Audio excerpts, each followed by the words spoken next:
आज चाहे कुछ भी हो जाए, मैं इस राज का पता लगाए बिना यहां से नहीं निकलने वाला। एजेंसी के बॉस के केबिन में बंद शिखर के दिमाग में यही चल रहा था। शिखर बड़ी तेजी से बॉस के कंप्यूटर पर लिखते हुए अपने शुभचिंतक का पता लगाने की कोशिश की जा रहा था। केबिन के बाहर खड़ा बॉस पुलिस को फोन लगाने लगता है। अनन्या दरवाजे के बाहर खड़ी शिखर को आवाज लगाई जा रही है। केबिन के अंदर शिखर ने बॉस के कंप्यूटर में सारी फाइल छान मारी, मगर उसकी सेक्रेटरी बबीता की फाइल कहीं नहीं थी। शिखर के मन में कई सारे सवाल उठने लगते हैं। आखिर कहां गई ये फाइल? कहीं कंप्यूटर से तो किसी ने डिलीट नहीं कर दिया? अब कैसे पता लगाऊं बबीता को किसने नियुक्त किया था? बाहर से दरवाजा खटखटाने की आवाज तेज होते जा रही थी। तभी शिखर की नजर वहां कंपार्टमेंट में रखे फाइल्स पर जाती है और वो सोचता है, भले ही कंप्यूटर से किसी ने डिलीट कर दिया हो, मगर रजिस्टर में जरूर लिखा होगा उसका नाम। और कंपार्टमेंट के उन फाइल्स पर शिखर ढूंढने लगता है। केबिन के बाहर बॉस पुलिस को फोन लगा ही रहा होता है कि उसे एक संदेश आता है, जिसे देखकर वो शांत हो जाता है और पुलिस का फोन काट देता है। आराम से कुर्सी पर मुस्कुराते हुए बैठकर शिखर के बाहर आने का इंतजार करने लगता है। अनन्या बॉस के बर्ताव में आए इस परिवर्तन को देखकर हैरान होते हुए पूछती है, अचानक से क्या हो गया आपको?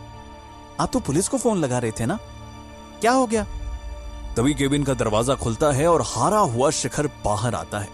बॉस अनन्या को अपने फोन में आए हुए संदेश दिखाकर बोलता है, शिखर को जो मर्जी वो करने दो, ये एजेंसी उसके नाम कर दिया गया है। उसे जिस फाइल की तलाश है वो कल रात ही सारे रिकॉर्ड से हटा दिया था हमने। शिखर वहां से बिना रुके निकल जाता है और उसके पीछे अनन्या। शिखर को पता लग गया था, उसे यहां से अपने शुभचिंतक के बारे में कुछ पता नहीं लगने वाला। शिखर और अनन्या जैसे ही एजेंसी के बाहर आते हैं, उनकी कार में बैठी पहले से शिखर की सेक्रेटरी इंतजार कर रही होती है।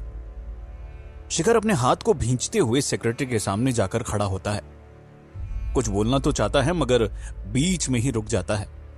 सेक्रेटरी शिखर को देख के बोलती है, आपके आज के काम का निर्देश आ चुका है, आपको मेरे साथ चलना होगा। शिखर अपना चेहरा कसते हुए बोलता है, मैं कहीं नहीं जा रहा तुम्हारे साथ, ना ही तुम्हारे शुभ चिंतक की कोई बात मान रहा हूं आज के बाद, जब तक वो खुद आकर मुझसे ना मिले। शिखर ये बोल के अनन्या के साथ वहां से जाने लगता है। सेक्रेटरी ड्राइवर को इशारा करती है और ड्राइवर कार धीमी रफ्तार में शिखर के साथ साथ चलाने लगता है। सेक्रेटरी शिखर को बोलती है, पैसों के साथ जिम्मेदारियां भी आती है। मुझे जो पैसे मिले हैं उसके बदले मुझे आज तुमसे 3 किताबें खत्म करवा के उनकी परीक्षा लेनी है। मैं अपनी अगर ये जिम्मेदारी ना निभाऊं तो उसके परिणाम होंगे। तुम जो अपनी जिम्मेदारी से भाग रहे हो उसके भी परिणाम होंगे जिनका तुम्हें सामना करना होगा। अगर इतने पैसों के बदले में कुछ किताबें पढ़ने को बोला जा रहा है तो क्या दिक्कत है इसमें? शिखर अपना सिर हिलाते हुए जवाब देता है, बात किताब पढ़ने की नहीं है, बात है मेरी आजादी की। मुझे पैसों के बदले अपनी आजादी नहीं बेचनी किसी को। और अगर तुम्हें इतनी ही चिंता है अपनी जिम्मेदारी की तो लो, मैं तुम्हें तुम्हारी जिम्मेदारी से अभी मुक्त करता हूं। मैं तुम्हें अपने सेक्रेटरी के काम से निकालता हूं।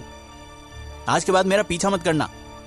ये बोल शिखर बिना एक बार भी पीछे मुड़े अपना सर ऊंचा किए अनन्या के साथ वहां से चला जाता है।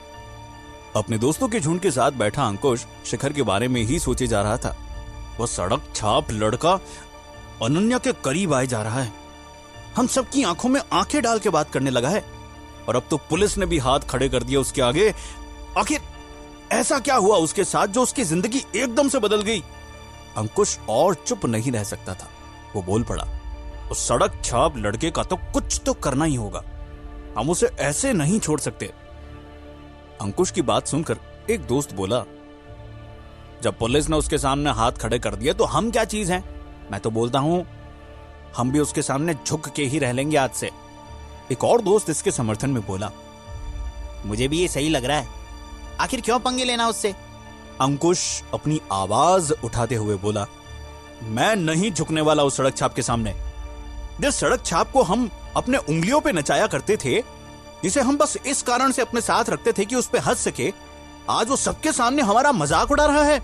अंकुश की बात सुनकर एक लड़का उसके समर्थन में बोला, हमें मिलकर और शिखर को उसकी औकात दिखानी चाहिए, वरना आगे चलकर हमें और दबाने की कोशिश करेगा वो। ये सुनकर अंकुश बोल पड़ता है, तुम में से जिसको भी उसका पालतू कुत्ता बनना है वो रह सकता है, मगर मैं तो उसे सबक सिखा के ही रहूंगा। अगर किसी को मेरे साथ आना है तो वो आ सकता है। इतना बोलकर अंकुश वहां से उठ के जाने लगता है और उसकी बात सुनकर कुछ लड़के उसके पीछे चल देते हैं शिखर को सबक सिखाने। शिखर अपने होटल के कमरे में इधर से उधर चले जा रहा था, जो भी हुआ उसे अपने मन में बार बार दौड़ाते हुए। तभी उसके फोन में एक संदेश आता है और शिखर जैसे ही वो संदेश पढ़ता है मानो अपनी जगह पे ही जम जाता है। बैंक से शिखर को आए संदेश में लिखा था कि उसके खाते से पूरे 10 करोड़ रुपए निकाले गए हैं। शिखर भी सोच में पड़ जाता है कि मेरे खाते से मेरे अलावा और कौन पैसे निकाल सकता है? ये कैसे हो सकता है? मुझे तुरंत बैंक जाकर इस बात की पड़ताल करनी चाहिए। हो ना हो यही मुझे शुभ चिंतक तक ले जाएगा।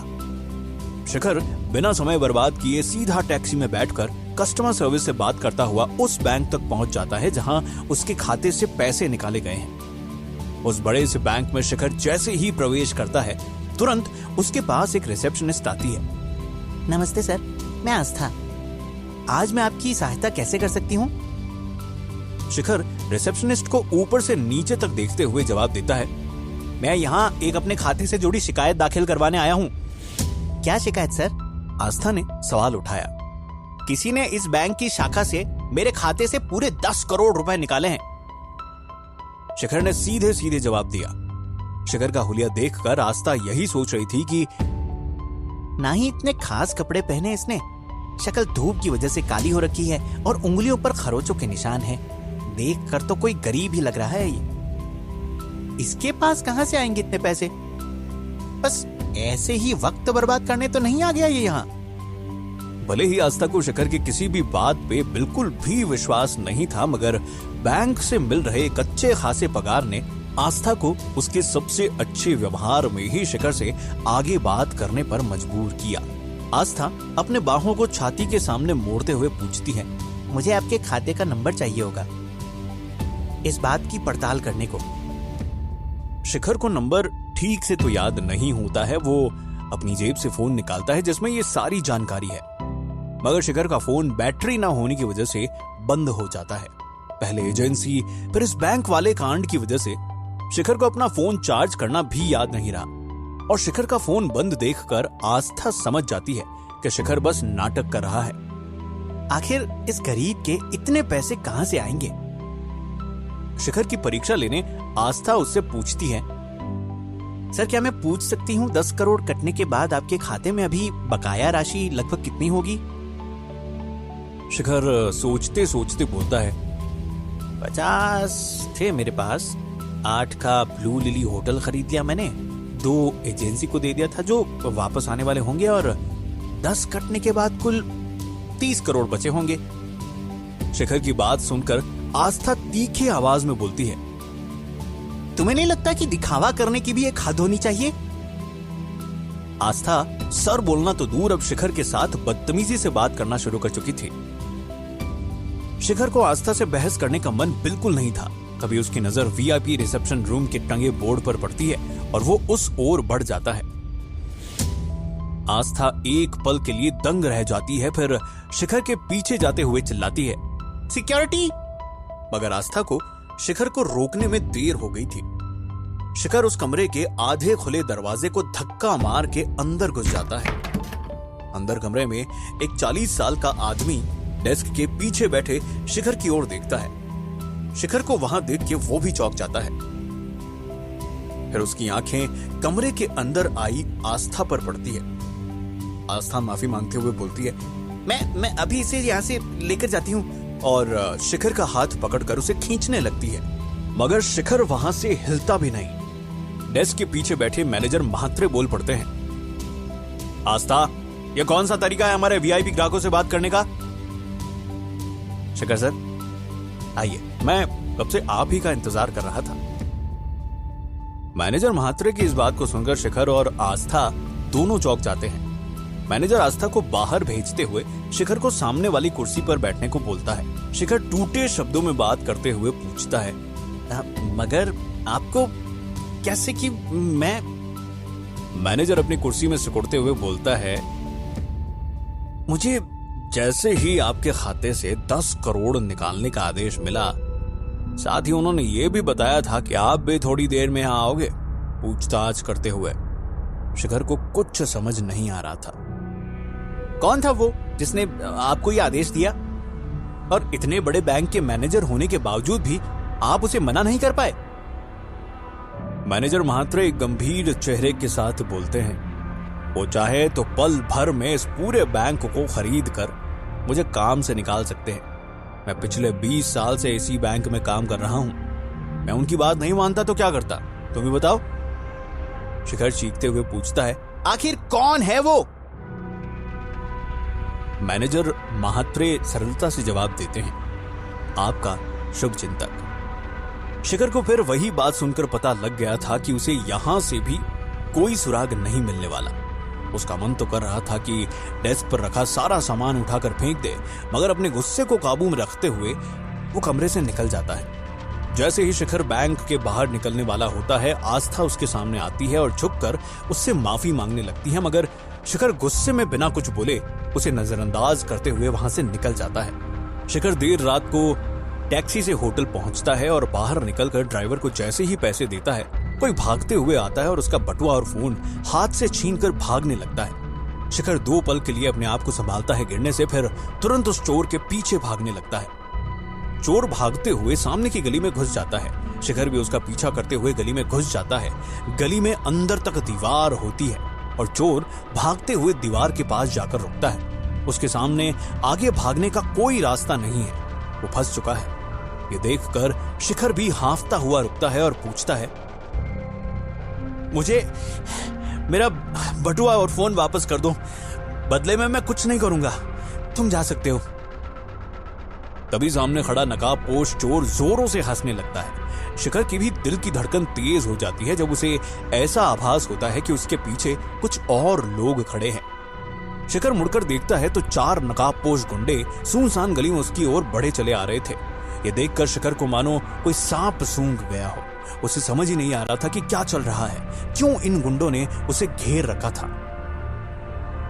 इससे पहले कि शिखर कुछ कर पाए, एक गुंडा कूदते हुए उसे गिरा देता है और जमीन पर पड़े शिखर को 5 गुंडे और करीब आकर घेर लेते हैं और एक साथ ही सब अपने पांव से उसे कुचलना शुरू कर देते हैं। शिखर अपना शरीर सिकोड़कर अपने आप को बचाने की कोशिश करता है, मगर सभी गुंडे उसे लगातार पीटे जा रहे हैं। लात घूंसों की बरसात करते हुए शिखर चिल्लाते हुए पूछता है, आखिर मार क्यों रहे हो मुझे?